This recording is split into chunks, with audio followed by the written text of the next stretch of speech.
Hello, this is Tom, aka Gedeon here for Tabletop Taproom. Today we're looking at Middle-earth role-playing. And in particular, we are looking at the Iron Crown Enterprises MERP. We're also going to be looking at min-maxing and have a discussion of that and discuss whether or not the MERP system was actually a good system or not. As I studied for this, I came up with the question, is min-maxing all that bad? Okay, because min-maxing has this, people just, they throw out the label and it's like, oh yeah, it's min-maxing, like it's bad.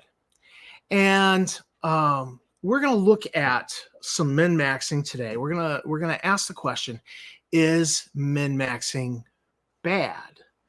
But before we get to that, I would like to just have a word from our sponsor who are doing a Kickstarter. They're doing the Clyde Caldwell edition of their RPG, Mystic Days. This is, of course, Glumer Games. And there's actually news brewing concerning that Kickstarter and things that are getting added for the stretch goals. So you're going to want to stay tuned for. So let's just get a quick word from Professor Dungeon Master concerning Mystic Days.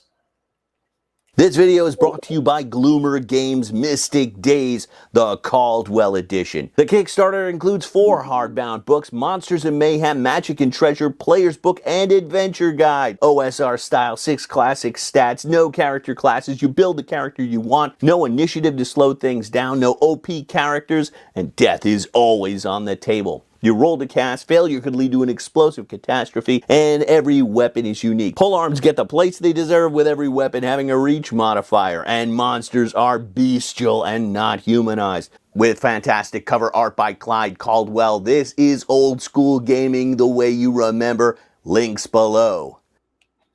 So that is Mystic Days by Glumer Games, the Clyde Caldwell edition, and there's rumors brewing concerning what is being added to that Kickstarter. I can't wait to report on that, but you're going to want to stay tuned and click on it for early notification because this is going to be an exciting Kickstarter, very old school. So back to Middle-earth, and let's Middle-earth role-playing. I remember the day that I walked into the bookstore that was a few blocks down from my high school, and I saw Bree and the Barrow Downs module.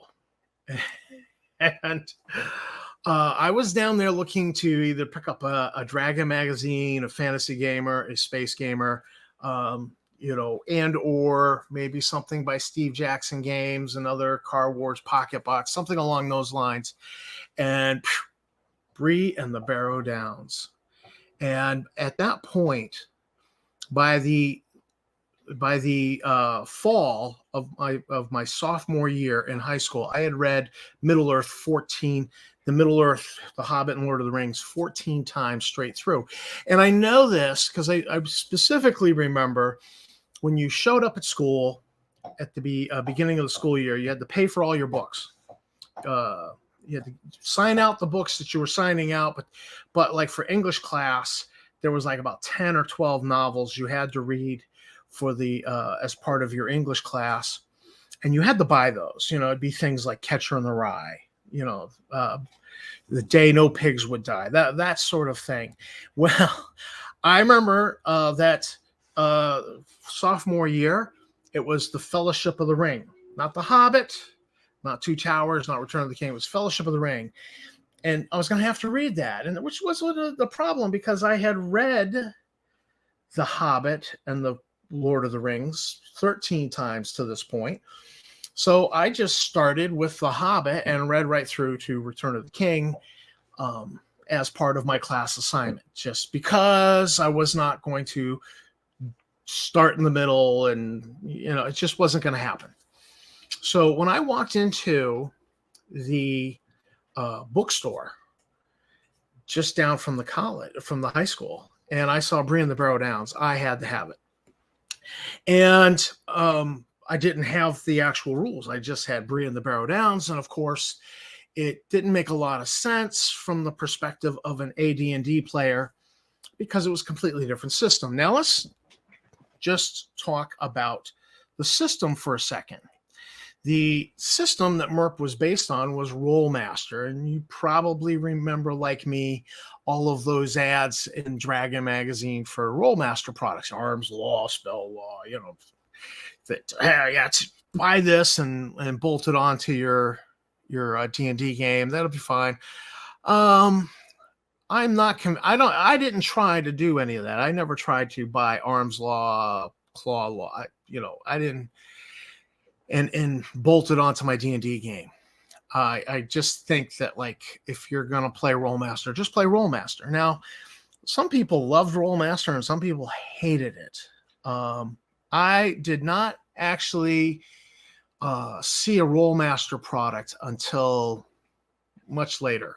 Bought it on eBay, was a low price. I threw a bid, won for short money. And then I was like, oh, it's lots of tables. And by that point, I knew I hated consulting tables. So I was glad I never played it. But so Rollmaster was known for all of these tables, lots and lots of tables. You had to consult tables while playing. And then MERP comes along. And if I could use an analogy, MERP, Middle-earth Role-Playing, by Iron Crown in particular, is like BX is to AD&D, is what MERP is like to Rollmaster. So it's a much more stripped down system of Rollmaster. It only has 10 levels. You only go to level 10. I mean, if you want to go beyond level 10, I suppose you just pull out your Rollmaster rules and fudge it. Probably not hard at all. But so that's that. Then, of course, Jackson was interested. They had the license from the true Dark Lord of Middle Earth, and that is Token Enterprises. I had purchased their new iteration called High Adventure Role Playing, or HARP, HARP. That when I got back into role playing, and I was like, oh man, yeah, Middle Earth. I went looking for Middle Earth materials, and they no longer had the license. And so I actually ended up buying some of the HARP. And so HARP is like, if I could extend that analogy of AD&D BX, HARP is like a more modern version of D&D, like whatever your favorite modern version, whether it's you're a 3.5 / Pathfinder aficionado, maybe you're 5e. So whatever your more modern version of D&D is, that's your favorite, that's what HARP is. And I actually think HARP is in a second edition at this point. Now let's talk about the reasons, the plus side of MERP. The plus side of MERP is that it's, why would you play it? Well, because it's Middle Earth. I mean, let's face it. They've got great covers by great artists on most of the stuff. And, it's all evocative of Middle Earth. And a lot of us cut our teeth on The Hobbit and The Lord of the Rings. Like I said, by the fall of my sophomore year of high school, I'd read right straight through the 4 books 14 times. So the number one reason is it's Middle Earth. I mean, there's such an awesome connection. It's such a place that we've visited in our minds as kids reading these books. So that's the number one reason. 2, the maps. Oh, goodness. Let me switch to right here. And I've already rotated this in the PDF. This is from Bree and the Barrow Downs. So we see We see down here on the lower edge, we see the Downs. We see to the left edge, we see the Shire. And then up here in the northeast is Bree and its surrounding settlements. And here's the Shire. I mean, it's just these maps were just so gorgeous. I absolutely loved these maps. You see all the Barrow Downs. Oh, I made a mistake when I said way up here on the northern edge. That's Fornos Irain. That is the kingdom of Arnor. But down here is Bree and the surrounding villages. And I'm going to talk a little bit more about Bree towards the end. But these maps were just absolutely gorgeous. They inflamed your imagination. I loved looking at these maps in the Middle Earth thing. So that's number 2. And then number 3. Number 3 is the love and the dedication that whoever it was who was in charge of this product line at Iron Crown brought to it. They were very careful to research the Middle Earth. They were very careful in their research. They're very detailed oriented. They consulted, third-party published atlases and third-party guidebooks to Middle Earth. And they had, it was so much loving detail. And that can't be understated at all, because in more modern times now, in more recent history, we've seen where people have been put in charge of a beloved IP, like say Middle Earth or like say Star Trek, and they just don't care about the past history. They don't care. They're like, there's too much trouble on my part to really honor the past. We're just gonna tear it all down and start over and do what we like. And if the fans don't like it, they're just haters. And we've seen a lot of that in like the past decade and a half. And it's and then when fans like say something, they're like, they're just toxic. No, you're toxic. So you can't understate this love for and dedication to the source material. And that's very evident in the Iron Crown Middle Earth products. It's just amazing the level of dedication and detail that they've gone to. So those were my top 3 reasons why you'd consider playing it. My top 3 detractions why it's kind of a problem. Number 1, it's Middle Earth. It's Middle Earth is the product of Tolkien's imagination, and he had a purpose in what he was doing. He was not trying to create a fantasy setting for an RPG. He was trying to write high fantasy, the battle between good and evil, and tell a story. And so you actually have in the source material, Tolkien's source material, it's a very limited bestiary. And Dungeons & Dragons thrives on a very diverse bestiary. It's if I could borrow a saying from Star Trek, where they talked about forehead of the week. Well, it's monster of the week, monster of the account. This encounter is orcs. Next encounter is goblins. The next encounter, it's a minotaur. So diverse species, it lacks that, and I think that Middle Earth role playing actually suffered from the fact that it lacked that.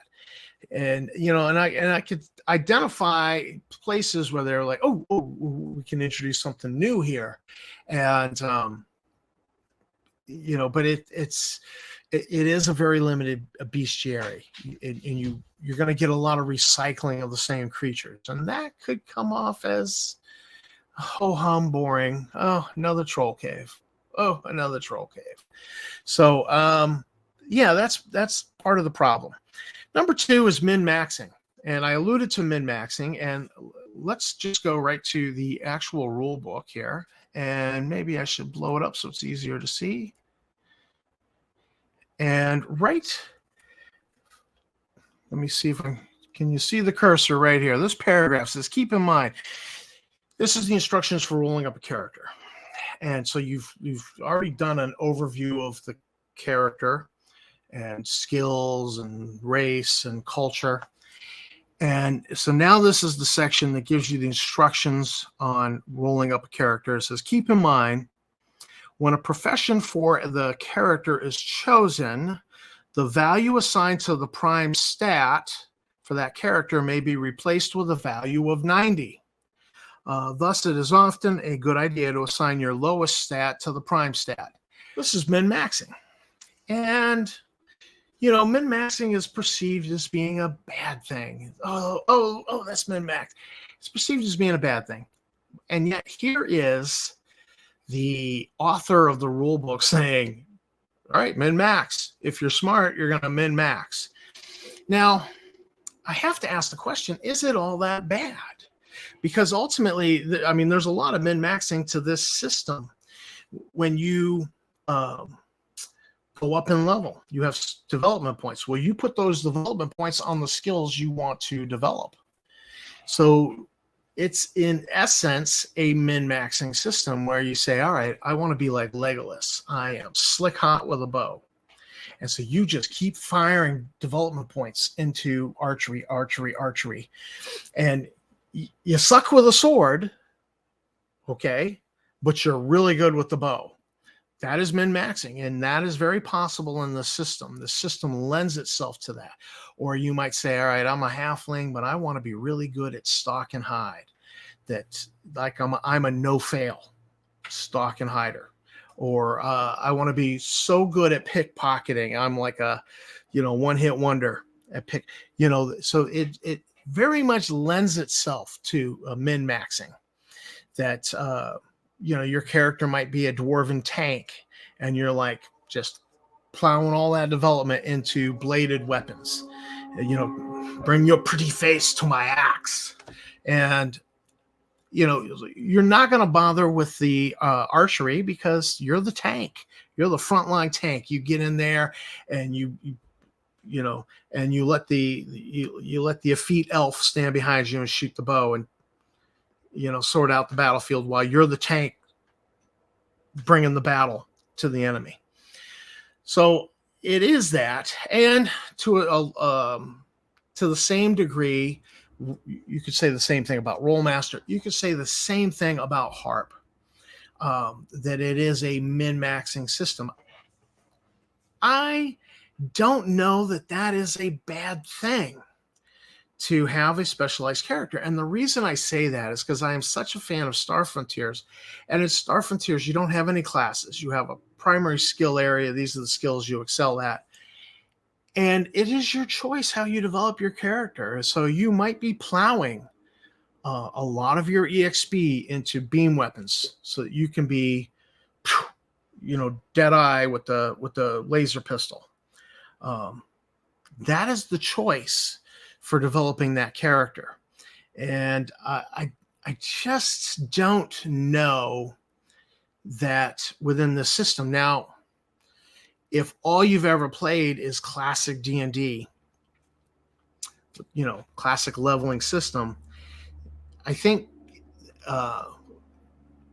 trying to play Middle Earth one time, two times, you might look at this and go, oh man, that's min-maxing. It might just be foreign to you. It might just be alien to you. I just don't know that it is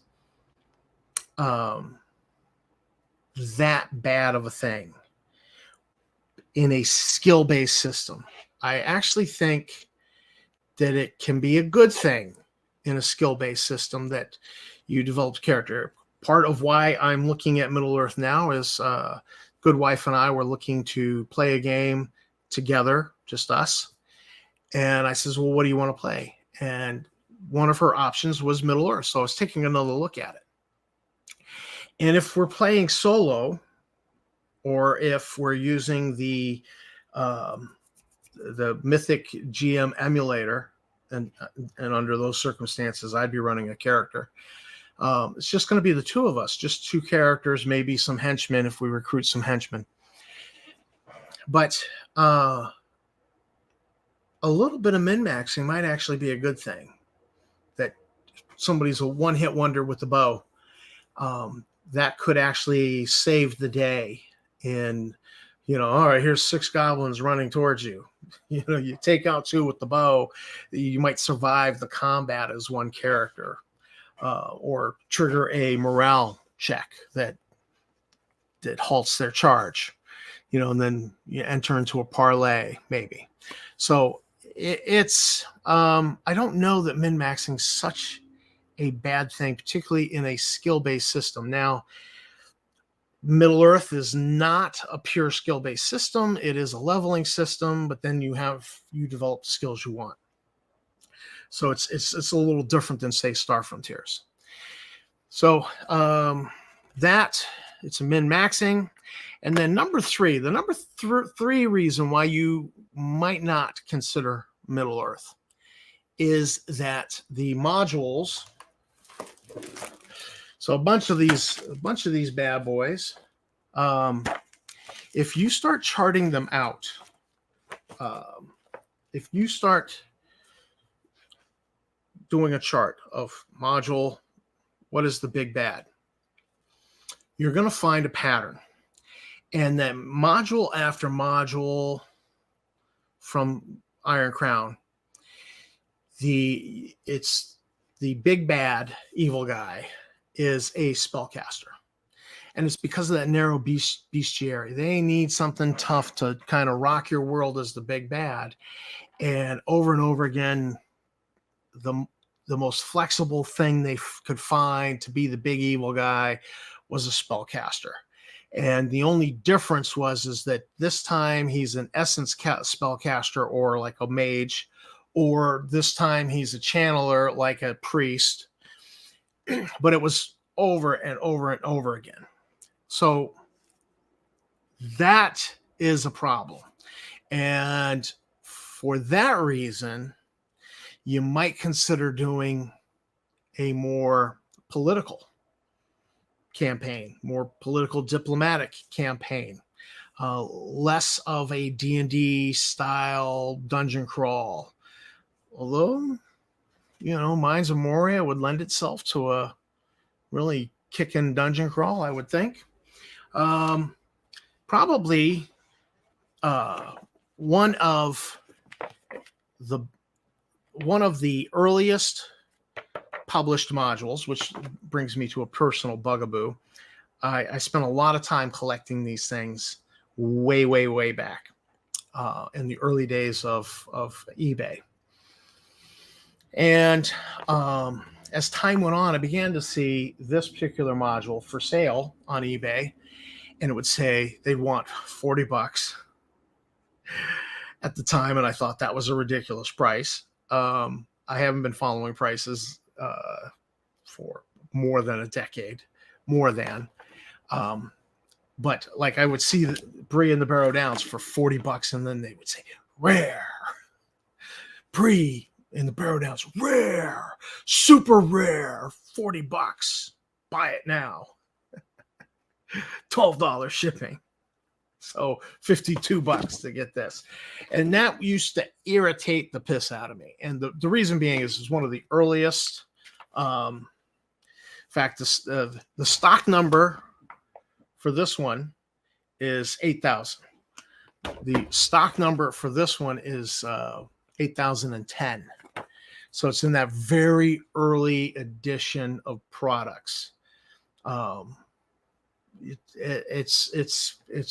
It may have even been the first module published by them. I'm not sure.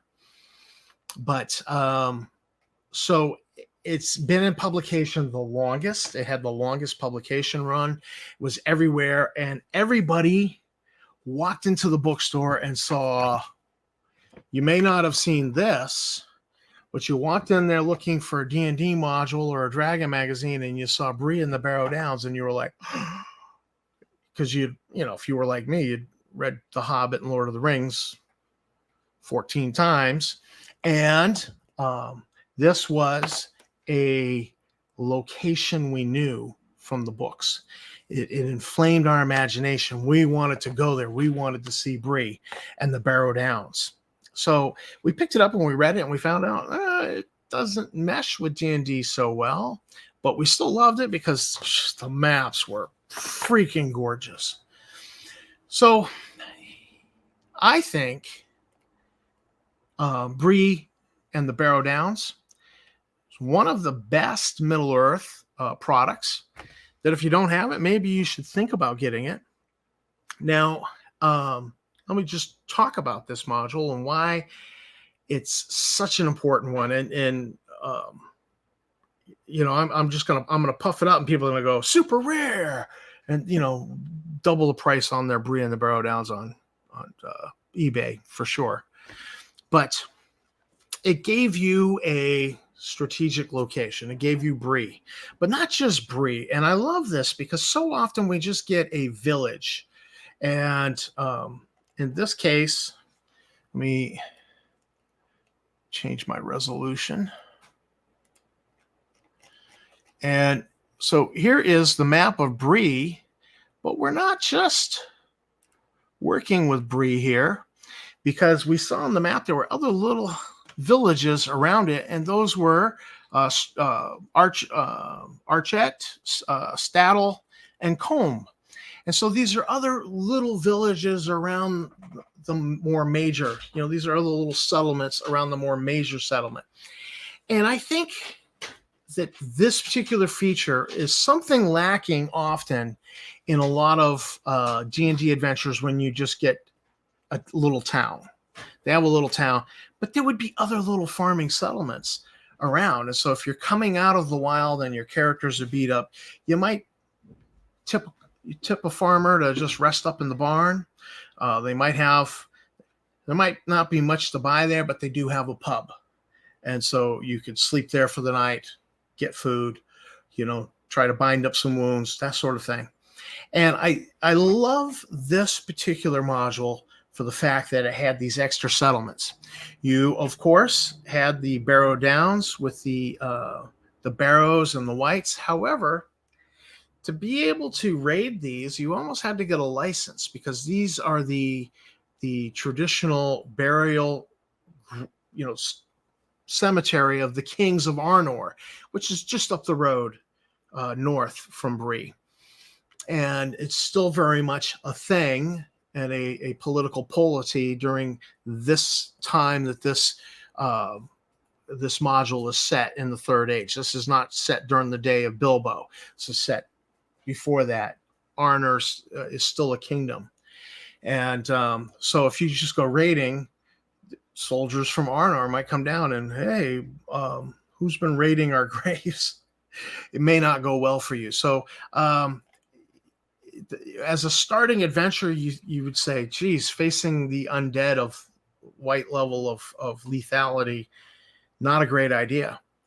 There were other adventures put in here. One of them set during a festival, which reads very much like a medieval festival, and some other missions that the town fathers would hire you for.